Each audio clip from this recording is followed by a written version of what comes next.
This episode of Internet Today is brought to you by Smart News. The start of this week was supposed to signal the rebirth of Twitter.com, the social media website that was purchased by the world's richest man. Not anymore. Are you cheering? After weeks of delays, he was all set to once again launch Twitter Blue, a product that has been launched 3 times now. 2 of those times under Musk's control, resulting in arguably the most monetarily destructive week in the platform's history. Now, of course, you'll all remember that the problem everyone said would happen actually happened, and allowing anyone to buy a blue checkmark resulted in trolling the likes of which we had never seen, and in some cases, may have actually inspired a company to stop price gouging life-saving drugs. So who's to say whether it's good or bad? Yeah. Trolling is good. Yeah. Mostly, though, is just one big demonstration of why these safeguards were introduced in the first place. And it was a great example as to why brands were right to feel hesitant about continuing to spend millions of dollars on advertisements on a platform that not only can't moderate its users, but is actively refusing to do so. It's introducing new ways. It's a perk now. It's sowing chaos. It was such a horrific launch that Elon pulled the plug after about a day, but indicated that the premium subscription service would be back after they worked out some of the kinks behind the scenes. In the time since the whole buy a checkmark service went offline, Elon has seemed to come up with a lot of the same guidelines that were in place originally when it comes to impersonation and what is considered free speech. But since he got there on his own, it's okay, right? He's a genius because he arrived at all this independently, whereas in the past it took whole teams of people, a whole decades. Yeah, no. And when he does it, it's fine. So all good. But at some point during his many sleepless nights down at Twitter HQ, Musk stumbled upon some industry-shattering news about the various marketplaces that host these Twitter apps and the highly secretive, ultra-classified revenue splits that developers are forced to pay. His target was Apple and their 30% cut of all in-app purchases. And it was really funny that this entire time, the Google Play Store is just standing on the sidelines like that meme of the guy watching 2 people fight while smoking a bowl. Just like, we do that too, but we're not going to say anything. Yeah. So that's a fee that, of course, has been around since the inception of we're talking about the App Store because he's targeting Apple. Yeah, so, about 15 years now. Literally since its existence, this was the first thing that Steve Jobs on stage was describing and even back then explained the fees and what they were for. And it was a thing that Apple just got done fighting for publicly. Very publicly. High-profile case. Yeah, in a lengthy court battle with Epic Games. But hey, we don't all follow the trade journals. Yeah, especially not Elon Musk, tech genius. So we just want to reiterate that we agree with most tech companies out there that the fee is a little outrageous, especially considering it comes off of every single purchase through the app. But the Epic case did provide some more financial benefits for smaller organizations. Regardless, it wasn't a secret at all. In fact, it was the focal point of one of the biggest tech lawsuits of the past 5 years. So him finding out about it after the first launch of Twitter Blue, or technically the second launch, is insane. It's pretty wild, but he found out about it in his own special way, and it pissed him off, clearly. So after a few weeks of frustration, a brilliant idea struck someone in the room. What if we charge 30% more for subscriptions on mobile to offset Apple's fee? We pass the charges on to you. Yeah. Obviously, that would result in Apple getting a larger fee because that's how percentages of percentages work. But yes, more money does equal more money. I mean, look, again, he got to the conclusion somehow. It's a silly one, but he still made a decision. Yeah. But there were other glaring issues with Twitter Blue, like the fact that anyone could pay a monthly fee to get a blue checkmark and therefore somehow feel more important than they are until the first wave of people making fun of them. Yeah. This motherfucker paid $8 for a checkmark. But like we said, it was used to relentlessly lampoon people and organizations instead, and anyone who had paid for the blue checkmark earnestly, they were, of course, subjected to justifiable mockery from anyone who clicked on their shiny new blue check to find out they'd gotten it because they gave the world's richest man $8. They changed the legacy one, too. And now we're not sure if this is notable or not. It's part of the old system. And by the way, we're purging all of these, too. He said that he's going to get rid of all the old legacy ones, so you get to start new. Great idea. Not Brilliant. Terrible idea. People were verified for a very specific reason. Anyways, Twitter Blue is back. And with its return comes that hot new increased price point. If you're on mobile, it's going to cost you $11, which, if you're an Elon stan, that's nothing. This is all but I part already of the... got my pay me $8 check mark. Tattoo. It's gonna get taken away. Sorry, and we're gonna have to remove the tattoo as well. Well, maybe I can have the tattoo artist change it to whatever the new price is. And then maybe Elon will see all my replies to him with a picture of my tattoo, and he'll maybe like the tweet. Maybe he'll steal the picture and post it himself without credit. That would be such an honor to me, a big Elon Musk fan. Happens every day, and you just got to wait your turn. But also, it is weird that he's charging more for something that people didn't really want in the first place and weren't willing to pay for, and just charging more for it seems like not the smartest way to go about things, but, Well, there is a small but powerful and loud army of simps who will pay that money. So if he just keeps cranking the price higher, eventually he'll hit a point where, with what profit. What you were saying about like how, the biggest Elon fans will fight to get to the top of the replies. One of the features that is promoted in the new Twitter Blue, prioritization. It was referenced in the old one, but it is directly as like the first thing. Like you will be at the top of all replies and anything. It's just like, and that's why I block every fucking fake check mark I see. It's gonna work. It is gonna work itself out. So in addition to that, brands will now have a gold check mark for some reason. Okay. I guess it's because it's harder to get the gold check mark. You got to be an established brand or something. So I guess, only the most habitually online people will understand that the real Eli Lilly would never tweet about giving away insulin for free. I mean, that was the problem, right?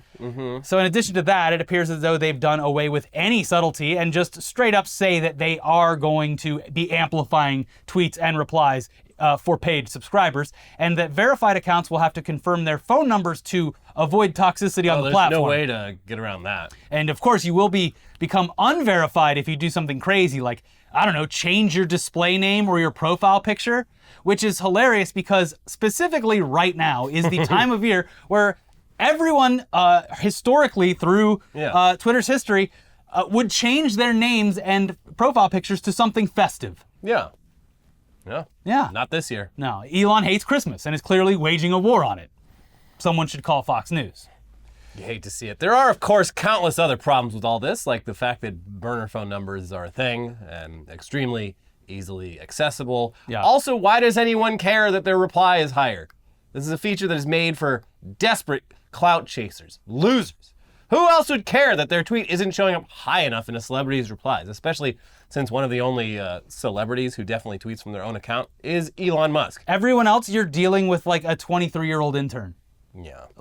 And you're like, well... You think that's really the Iron Sheik you're talking about? You fucking moron. You don't understand. They saw my tweet first before the other tweets, though. And that, I guess, is something important to people. It seems like it would only be important to Elon stans, and it seems like something that Elon thinks other people think is important, but I just don't see it. This is all a very interesting peek inside of his mind. Yeah. And how he sees things. But yeah, all of this it's completely pointless. For one very obvious reason. It is simply impossible for Musk to operate Twitter for any extended period of time when they're attempting to make subscriptions their primary source of funding. We've gone over these numbers in previous episodes, but based on how much Twitter costs to operate, even with a skeleton crew of employees, and the losses that they've taken from advertisers backing out, millions of people would have to sign up for and continue to use Twitter Blue for it to ever come close to paying for itself. It goes without saying that, replacing $1 billion worth of ad spending with $1 billion worth of subscriptions that are consistent is a monumental task. Yeah. Also, he's in debt, tens of billions of dollars. Yes. The bank is going to want that money back. Yeah. Now, to be clear, when we started this episode, we said that the beginning of this week was supposed to be a fresh start for Elon Musk and Twitter. That was the plan, at least. But we all know that Elon Musk can't do anything without making a complete fool of himself. So the day before his big Twitter Blue relaunch, Musk decided to finally log off and step out into the real world. He's touching grass. Yeah. And the grass is very spicy. Saying that his public reception was a bit cold would be an understatement. On Sunday night, Dave Chappelle brought Elon Musk out on stage during his show at the Chase Center in San Francisco, where Elon Musk was booed straight to his face by a crowd of thousands for nearly 10 minutes. His only reaction seemed to be to turn into a corn cob and meander around on stage awkwardly, taking all of the hostility in from the crowd, just just absorbing all of it and freezing up during a time where we assume he was supposed to be doing some light comedic banter with Dave Chappelle. This man is a vacuum of charisma. Like, what was the plan? What was the how was this supposed to work out? He was just gonna come out and everyone was gonna be like, "I love the world's richest man." Woo! So in that scenario, I'm here for comedy and to lick boots. In that scenario, it would be Elon proving that Twitter isn't real life, which goes against the narrative that he's been playing out for months now. But even like I made this point on Twitter already, but like he reads all his fucking replies. Like, even if you can't even make the argument that his Twitter account is a hug box because half the people on Twitter actively fucking hate him. Well, no, I think that he really thought that he was going to have a good reaction. Those people are all just bots. There's a couple things. A lot of bots in this Dave Chappelle audience. You have the headliner of the show that people are paying potentially hundreds of dollars to see bringing you out. So chances are the people who have paid to sit there are probably going to cheer for whatever guest he brings out. And then if they're a comedian. But also, like, ideologically, recently, they've been on the same wavelength in a lot of very specific That topics. is the funny thing is, like, yeah, they're both transphobic and in a, like, not funny way. Just boring. So maybe he's like, yeah, like, I'm going to go out there and say, like, my pronouns are... Anthony Fauci. I mean, or prosecute my Fauci. pronouns are 1/joke. Yeah. Because that's all I have. Well, so I really think that he thought he was going to a safe space, but also everything fell apart immediately. First of all, the reaction wasn't what he thought it would be because everyone booed immediately. But also, he came out with the joke, "I'm rich, bitch," and it was just like, you cannot climb out of that hole. I'm sorry, but yeah, he just walked around and took it. Yeah, he just took it. He took it like he takes it from everyone online, seemingly enjoying it every day. That's like, what did you think? Again, he must have thought that all of the people hating him on Twitter are all bots because to people over the age of 40, a bot is not someone I disagree an algorithm. with. A bot is just anyone whose opinion makes me reflect upon myself and how much I might suck. Yeah. But yeah, this time, unlike, Twitter isn't real life, because in real life, you can't blame it on the bots. It's harder, but yeah. Honestly, this should be a wake-up call to Musk, because if you could think of one comedy show that would be a relatively safe space for Elon to make an appearance, it would probably be on stage with Dave Chappelle. There's a lot of crossover there. It's weird. I wouldn't have said this years ago, but there is they're now. both anti-woke in the same, like, boring, fucking annoying way. Yeah. So yeah, they line up pretty well ideologically, at least on the headline making ways. Yeah. You would assume that anyone who would pay hundreds of dollars to see Dave Chappelle live would at least give one of his guests the benefit of the doubt, you would think. Yeah. But nope. Too bad. Because Elon got booed and booed and booed. And according to people who were there, and multiple pieces of video footage which mysteriously keep getting disappeared from Twitter itself. There's a couple, like, people, like, their accounts are gone, and the first thing I would assume is that it is not Elon literally deleting accounts. I would hate to jump to that conclusion immediately, but I think the more realistic scenario is that these people are being harassed more than anyone should ever be harassed in their normal life. Posting a video. Yeah. And these are just normal without people. Commentary. Just people who were at a Dave Chappelle thing and caught video of it and was like, wow, I should post this online, are now being harassed in real life. So, like, yes, maybe it was Elon Musk deleting the videos. I'm going to choose to believe that's what it was. But I also think that there's more nefarious things at play based on people who do the bidding for Musk with or without his blessing. Yeah. Anyway, the video is pretty cringe. He clearly didn't have a plan when he comes out. He tries sort of starting to talk in his marble-mouthed, charismatic way, but then the boos just get louder. And then, this is why it's good to have friends. Dave Chappelle standing up for his boy, Elon Musk, trying to keep control of his crowd by insulting them. Telling them, look, you notice how all the boos are coming from the cheap seats? Oh, You're all just jealous. You're jealous that he's so rich. That was a terrible joke. The one joke about how everyone was just reacting because Elon fired them, that was like, you could have saved it right there. It was like everyone got a good laugh out of that. That's a solid joke. Yeah. But then it, of course, gets more awkward, and none of that came from Elon. He was just corn-cobbing the whole time. So, yeah. I mean, we really, really wish we could show you the footage in its entirety, because it is even worse than we imagined. I mean, it's lengthy and it's awkward, but it's being deleted from everywhere, so we're not going to risk it either. I mean, the same thing happened with Hassan was banned off Twitch, a platform that he has a partnership with, for showing some of the stuff that we have been hesitant to show. That's why we don't fucking show it. Yeah. Honestly, when I logged on, I was like, how bad could it be? Maybe it was just, next to the phone, everyone was booing in that area. But no, this is an entire stadium telling the world's richest man to fuck off right to his face. It was beautiful. I mean, you love to see it. And as a nice bonus to all of this, Elon continued to publicly debase himself by replying to tweets about the footage. Tweets that have since been deleted. But we got him. So here's Elon claiming that everyone was actually saying boo earns instead of boo. Technically, it was 90% cheers and 10% boos, except during quiet periods. But still, that's a lot of boos, which is a first for me in real life, frequent on Twitter. It's almost as if I've offended San Francisco's unhinged leftists. This is my favorite fucking... Oh my God, this man is a fucking moron. Sir, Mr. Musk, I sincerely, deeply, very much doubt that San Francisco's unhinged leftists are all packed into their seats at the fucking Dave Chappelle Stadium show. In 2022. Of like America's premier anti-woke comic has somehow, in the city of San Francisco, where everyone has blue hair and pronouns, somehow these people all came out to see Dave Chappelle. Mm-hmm, but he didn't leave it there. No. Hours later, Elon returned to that thread to explain that, actually, quote, a major fight broke out in the audience just as I was about to talk, so I didn't get to say much. That doesn't make sense. That doesn't make sense. I've been to many shows where there were fights. I've been to sporting events where there were fights. You only even fucking notice that shit if you are like within like 50 to 100 feet. And if you do notice it, usually it's someone on stage being like, hey, can we get that out of here, please? Yeah. No one makes reference to it. Yeah, yeah. Anyways, getting booed to his face actually seems to have had an effect on Musk. Not a positive one, but an effect, because he has been down at the Post Factory posting all day long about how the woke mind virus, his words, is going to end the world, and how we all need to follow the rabbit emoji. Oh God. Oh yeah. No. Oh no. Oh no. He is this close to posting the Q WWG1W. By the time this video goes up, he might have actually tweeted it. But great.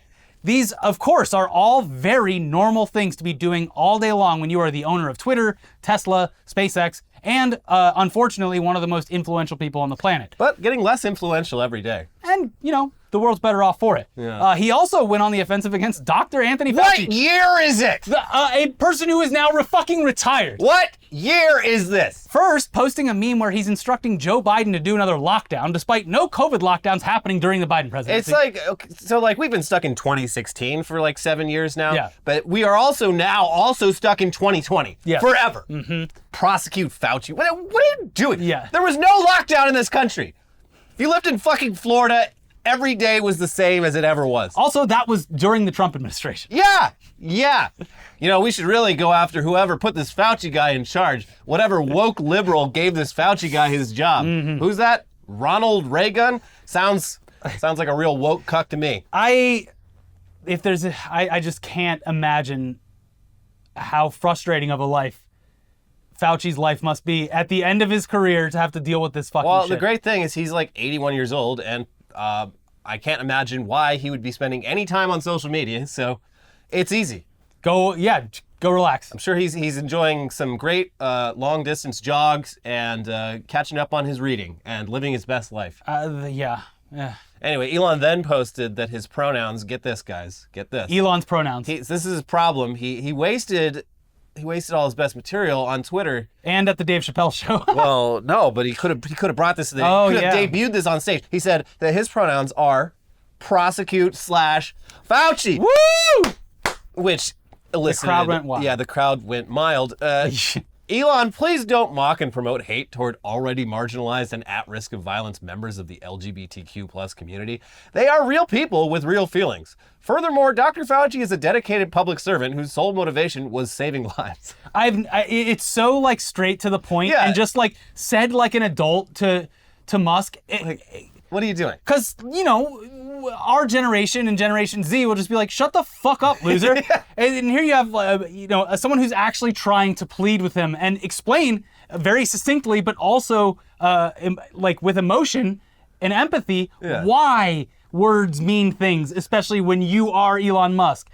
But no, he responded like, no, everyone's pushing their pronouns in my face. No, they're not. No, they're not, Elon. Ugh. No, they're fucking not. Anyway, I also love anyone like trying to argue with an astronaut. Like just the Blake Masters situation in Arizona just proves astronauts, they're the coolest. There's only a couple dozen of them in the world, and they're literally the smartest. And they're except for that one that wore a diaper and drove across the country. Well, there's always a few bad eggs in the batch, but in general, they are people with a very unique perspective on life and the world, and also they went to fucking space. Yeah. You're not going to win this one. Elon only bought a company that put things in space. So. Yeah, and unlike Jeff Bezos, Elon, too scared to ride in his own rockets. Exactly, yeah. Anyway, as for Mr. Musk, who the hell knows what the rest of the week, or for that matter, how next year's going to look. Just the foreseeable future is going to look on both the personal and financial level, because holy shit. Yeah. Stop it. Ugh. This man is, I swear to God, December 24th and 25th, if he's tweeting the exact same rate that he's been tweeting this whole time, that is sad. It's very That is sad. some bleak shit. Very sad. We're taking a holiday Dark. break. Why don't you take a holiday break, Mr. Musk? Yeah. Yeah. Anyway, let's move over to another recent recurring character on this show. And it's a brand that, at least for now, is still more reviled than Elon Musk somehow, if you can believe it. We're talking about Ticketmaster, who clearly was not content with screwing over one gigantic fan base. They decided to ruin the nights of hundreds, if not thousands, of Bad Bunny fans. They're not picking their battles well. No, they're like, we finished, ruining Taylor Swift's fans' view of us. What's the next biggest artist, potentially bigger artist, probably bigger, I don't know, than Taylor Swift? Oh, Bad Bunny. And he's headlining, what? 2 sold-out shows in Mexico City? Let's fuck this all up. Let's fuck that up for everyone. So according to fans and the Mexican government, Ticketmaster is on the hook for millions of dollars worth of fines after it turned away hundreds of fans, refusing to let them into the stadium for the concert despite having actual legitimate tickets. Oh my God. Now, it goes without saying, but concerts like this are a big deal for people. Regardless of what you think of the headliner, people travel, they book hotels, they spend way too much on tickets, they take time off of work. It's not as simple as just a refund and an apology for people. I'm sorry. Yeah. Not to mention the stress of thinking that you've purchased counterfeit tickets for yourself, your family, or your loved ones. That you're bringing your kids, or you're bringing your date, and you show up and they're like, sorry, sir, these tickets are counterfeit. Embarrassing. Also, a night ruined. But that's what happened over the weekend in Mexico City at the sold-out stadium tour of Bad Bunny. And now, like we said, the Mexican government is going after Ticketmaster for millions in fines. Here's Billboard. Massive overselling of tickets for the last 2 concerts of Bad Bunny's world's hottest tour in Mexico City this weekend led to hundreds of people being denied entry to the superstar's show and will have million-dollar consequences for Ticketmaster Mexico, according to Mexican authorities.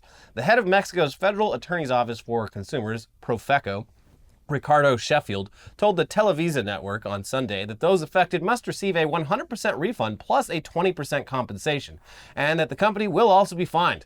In a statement, Ticketmaster Mexico acknowledged on Saturday that the access problems were the result of the presentation of an unprecedented number of counterfeit tickets, which caused an unusual crowd of people and an intermittent operation of our system, which generated confusion and made entrance to the stadium complicated, with the unfortunate consequence that some legitimate tickets were denied entry. So here's where it kind of gets bad for Ticketmaster if what the Mexican officials are suggesting turns out to be true. Basically, they're saying that Ticketmaster themselves oversold the concert and that people who had legitimate purchases were turned away as if they had counterfeit tickets. From the article, Sheffield confirmed the ticketing problem for the Puerto Rican superstar's show was triggered by an oversale of tickets. A total of 1,600 faulty tickets were reported for the first concert, December 9th, and 110 for the second on December 10th. Both shows were at Estadio Azteca. Organizers said some 80,000 people attended each night. Quote, Ticketmaster claimed they were counterfeit, but they were all issued by them, Sheffield said in an interview on Saturday with Radio Formula. According to the Mexican official, in its investigation, Profeco determined that many tickets claimed as false were indeed legitimate and had been purchased through legitimate channels. Wow. Also, a quick update on the whole Taylor Swift ticket drama. Yeah. Ticketmaster sent out emails to Swift fans early this week saying that they would be given yet another chance to buy tickets to the Swift tour.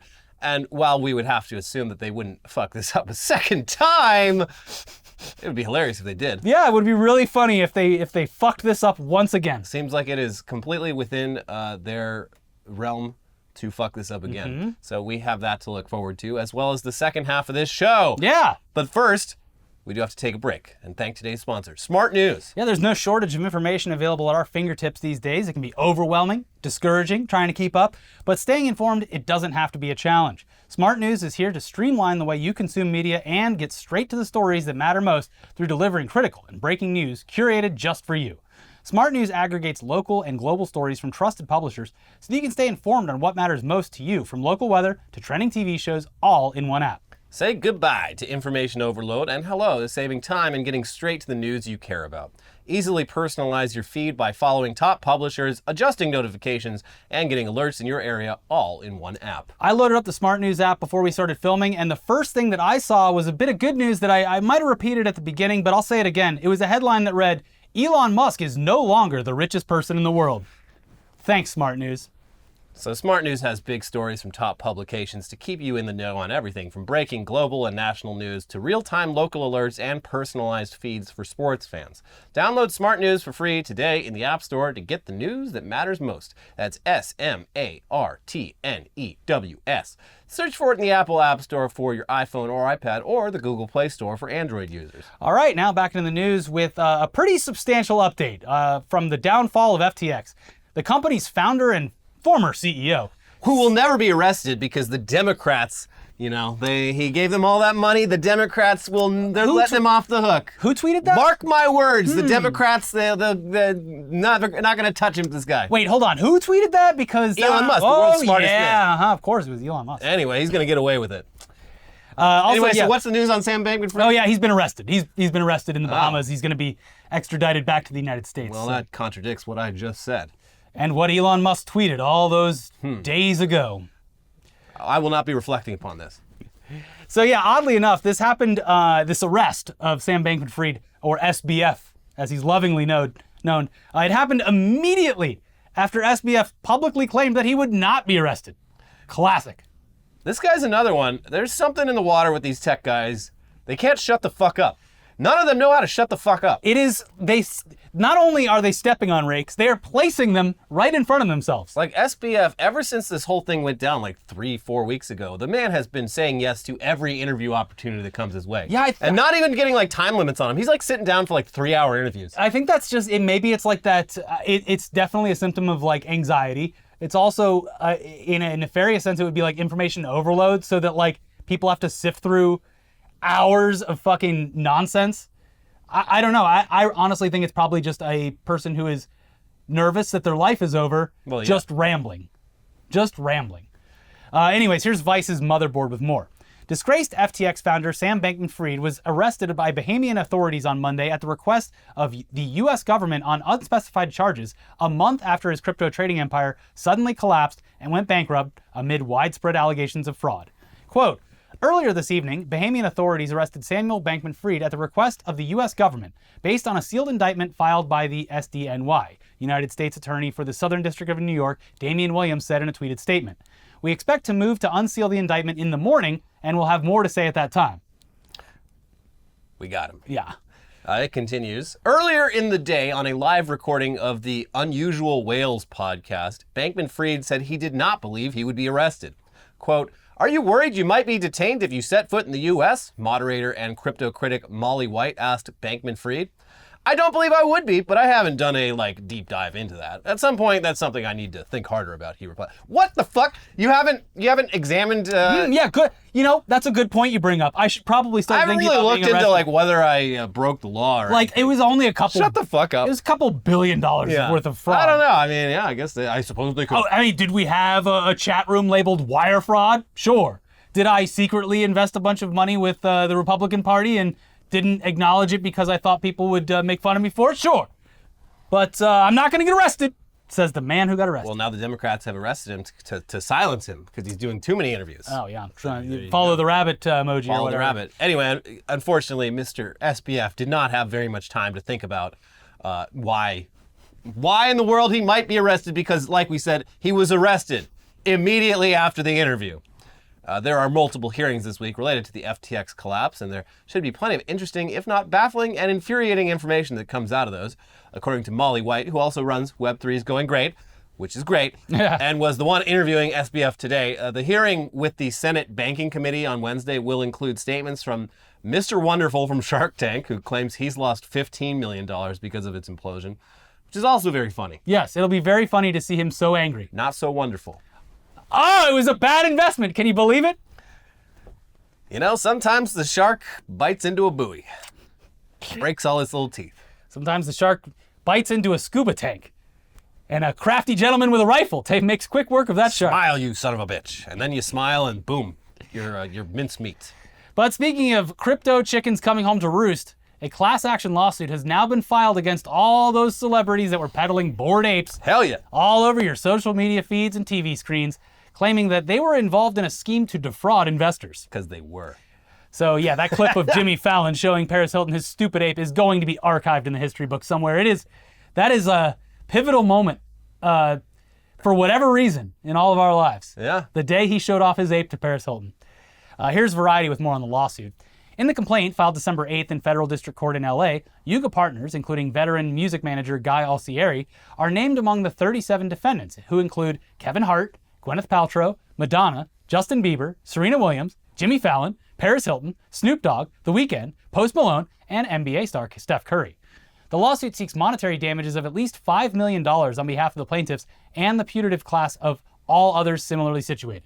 Plaintiffs Adonis Real and Adam Titcher claim that in promoting or endorsing the Bored Ape community through social media and other mediums, these entertainers and athletes caused the value of non-fungible tokens, NFTs, to balloon to artificially inflated and distorted prices, and engaged in misleading promotions that did not disclose alleged financial compensation. The period specified in the class action is from April 24th, 2021 to present. At its portfolio height in early 2022, Bored Ape NFTs were fetching in the hundreds of thousands of dollars with what were deemed rare characteristics. Plaintiff Titcher purchased a mutant ape and an other deed for the Bored Ape Metaverse other side, and Real purchased ApeCoin tokens, according to the lawsuit. It's so awesome that these words are read in a courtroom. They are in the public record. Your Honor, my other side Bored Ape, he's a mutant ape. I gave him the serum. Turned out characteristics not as rare and collectible as I had thought, and I am now out 6 figures. At least tulips are pretty. At least you can look back on the tulip craze and be like, they are pretty cool flowers. I mean, these people were vastly overpaying for them, but who doesn't like a tulip? These apes, not so much, especially the mutant apes. Disgusting, hideous. There's still that, there's a Bored Ape fast food place in LA. I haven't even seen it, but I know that it still exists. I thought that went out of business after like a week. No, I think it's still in business, but they couldn't actually take crypto as the payment for it. But I think it's still operating as a thing. No. It's probably a ghost chicken for Mr. Beast burgers or something. Yeah. Anyways. A ghost chicken. Sorry, ghost kitchen. Ghost kitchen for Mr. Beast burgers. They all are. They all are. Mm-hmm. Yeah. I live near a ghost kitchen. The one time I made the mistake of doing pickup on Uber Eats, and I was like, "What the hell is this?" Just a walk-in freezer.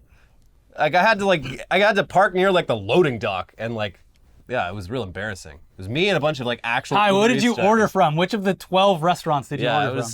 The food wasn't bad, but yeah, it's fine. It's a kitchen. It just feels wrong picking up food at a warehouse. Yeah, it should be, I guess, delivery only. I actually don't see a too huge of a problem with it, I guess, for convenience sake. It's fine. I just wish they had a lobby. It's for delivery purposes, I guess. Or they maybe just for you, they get a chute at the bank. Yeah, they just send it to you. That'd be nice. I just felt real weird sitting in the loading dock, just sort of okay. Well, gotta just sit with this. Oh, I'm sorry. Oh, is the ambiance not good? We all got bills to pay, buddy. Anyway, ho ho ho! It's that time of year again. Time for a bunch of British people to get caught in a snowstorm. Brr. They're going to get caught in that snowstorm. They're going to hunker down in a pub, and apparently have the best time of their entire lives. Yeah. Tale as old as time. Much like the burning of the Yevla goat, this seems to happen every year, and despite the dire situation, everyone really does make the most of it, and the write-ups always make it sound like the plot to a cozy winter movie. Yeah. So here's this year's Trapped in a Pub During the Snowstorm story from The Telegraph. Around 40 people were forced to sleep in a pub overnight after heavy snowfall and poor driving conditions meant they had to abandon their cars in mid-journey. The Bear Inn, near Burwash, East Sussex, welcomed stranded drivers on Sunday night so they could take refuge somewhere warm. The pub provided hot drinks, log fires, and mattresses for children to sleep on. Yeah. A little hot toddy. The reporting continues. One stranded driver, Dr. Alexandra Losky, said, "Many sleeping on the floor tonight, but we are all happy," adding that it was a long night and quite scary, but we made so many good friends and met so many lovely and kind people. We are safe and warm. It was absolutely amazing. Log fires going, open arms, free food, free hot drinks. They put us all up. Pauline Wilson, the manager of the Bear Inn, told The Telegraph, "It was amazing considering there were so many people that had never met each other before. People just snuggled up together and helped each other. It was so lovely." I gotta say, like, this happening in England where these, like, pubs or public houses style inns, they're very cozy. Yeah, they're, like, they're I built can see for that it. working. A bar in the United States, Disgusting. no. Yeah, awful. Yeah. Also, Not there's cozy. no they kick you out like an hour before they close all the time. Yeah. Yeah. So yeah, not hospitable, not as inviting. Yeah. Some bars maybe, but lion's share of them would literally not even open up the place. Yeah, if get the fuck rain, outta here. If the rain or snow was coming. But as for the other big holiday story from this weekend, as far as we can tell, nothing horrific happened at any of the regional SantaCon events, which is good and surprising. Yeah, I did see one article, but apparently it happens every year about like all the New York City subways banning alcohol. Yeah. I'm sure that if you're a normal person with some booze in your bag that's just going from the grocery store, no one's gonna, no subway security patrol officers are gonna stop you. But if you're dressed like Santa Claus and you reek of booze, yeah, it's gonna be a problem. But luckily, I searched for some incendiary headlines, nothing. So damn, seems as though I'm sure there was drunken debauchery, but they kept it contained, at least so far from what I've seen. Well, that's good. Yeah, maybe people are finally starting to settle down after 2 years. We'll see. And we do have the holiday travel coming up. Goblin mode is done. Anyways, yes, this is our last week for content. We have, obviously, I think 3 or 4 more episodes coming out for you. 3 episodes this week after this one, and then we'll have 1 next week. But look, it's the holidays. We're taking time off. Maybe you should take some time off too. Maybe go join your friend on stage at a local comedy event and see how the crowd reacts. Don't prepare at all. No, but just assume it's going to go great. I'm sure that you understand that we need to take time off. So that's what's happening for, after next week, we'll be off for a week and a half or 2 weeks. You'll be fine. You'll be fine. In the meantime, though, we've got, what do we do, 250 episodes this year? Something like that. But who's counting? We have plenty of stuff for you to watch, including our most recent episodes. We have a recent episode of Weekly Weird News and News Dump over here for you. My face is healing better than I thought it would. Yeah. So that makes me happy. You didn't get that cat scratch fever. I did not, luckily. So I'm alive, and we're going to be here for the rest of the week, and then we're taking a break. So we'll see you soon. Bye. Bye.